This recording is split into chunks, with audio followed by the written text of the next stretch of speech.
சென்னைக்கு ஒரு கும்பல் வந்து இறங்கியிருக்கு. ஒரு புதுவிதமான ஸ்கேம். இவ்வளோ நாளாக கண்ணுக்கு தெரியாத இடத்துல இருந்து ஸ்கேம் பண்ணிட்டு இருந்தாங்க இந்த நார்த் இந்தியன்ஸ். இன்னைக்கு தைரியமாக நம்ம வீடு வாசல் தேடி வந்து ஒரு 20 rupees பவுடர் கொடுத்து இந்த ஸ்கேமை பண்ணுறாங்க. இந்த வீடியோவை உங்கள் வீட்டில் இருக்க பெண்மணிங்களுக்கு வந்து ஃபார்வர்ட் பண்ணுங்கள். இல்லைனா பார்த்துட்டு தயவு செஞ்சு சொல்லுங்கள் என்ன நடந்ததுன்னா, 2 நாளைக்கு முன்னாடி என் தங்கச்சி வீட்டுக்கு ஒரு நார்த் இந்தியன், அதாவது ஹிந்தி பீப்புள் ஒருத்தர் ஒரு பேக் எடுத்துகிட்டு போகிறாங்க.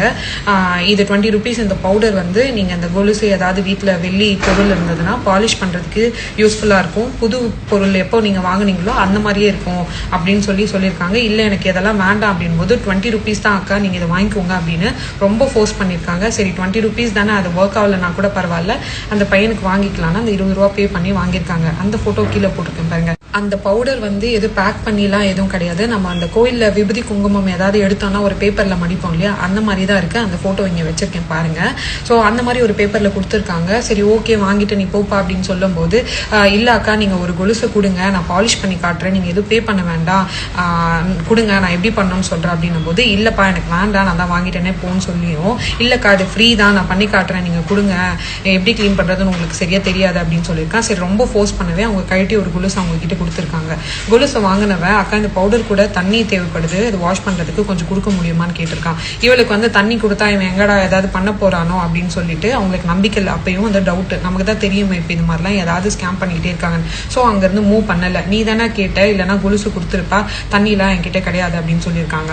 ஸோ அப்போ என்ன பண்ணியிருக்கான், பக்கத்தில் ஒரு கடை இருந்திருக்கு, ஆனால் தண்ணி கொஞ்சம் கொடுங்கன்னு வாங்கிட்டு வந்து அந்த கொலுசை வந்து சும்மா அப்படியே தேய்க்கிற மாதிரி ஸ்டார்ட் பண்ணியிருக்கான். ஸ்டார்ட் பண்ணும்போது, அக்கா தண்ணி தாகமாக இருக்குது, அட்லீஸ்ட் குடிக்கனாச்சும் தண்ணி கொடுங்க அப்படின்னு கேட்டிருக்கான். அவள் வந்து சரி அட்லீஸ்ட் தண்ணினாச்சும் கொடுப்போம், இதுக்கு போய் இல்லைன்னு சொல்ல முடியாது அப்படின்னு சொல்லி, சரி எடுத்துட்டு வரேன் அப்படின்னு சொல்லிட்டு வீட்டு வெளியிலேயே தான் நின்றுட்டு இருக்கான். அதாவது வீட்டு வாசல் வெளியில தான் அதை பண்ணிட்டு இருக்கான். சரி நீ இப்படி திரும்பி எடுக்கலான்னு திரும்பும்போது ரொம்ப ஓடி இருக்கான். இவ பக்கத்துல இருந்தவங்க எல்லாரையும் கத்தி இருக்கும் போது, நல்ல வேலை அவன் போன சந்து பக்கம் ஒரு கேட்டு மூடி இருந்ததுனால அவனால தப்பி ஓட முடியல. பக்கத்துல இருந்த ஆட்டோ ஸ்டாண்ட்ல இருந்த அண்ணாங்க எல்லாருமே வந்து அவனை அடிச்சு பிடிச்சிட்டாங்க.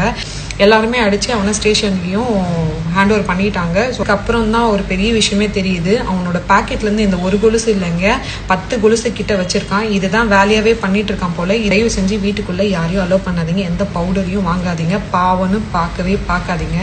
இது நார்த் இந்தியன்ஸ் புதுவிதமான திருட்டுக்குள்ள இப்போ களம் இறங்கி இருக்காங்க. நம்ம தான் வந்து கவனமா இருந்துக்கணும்.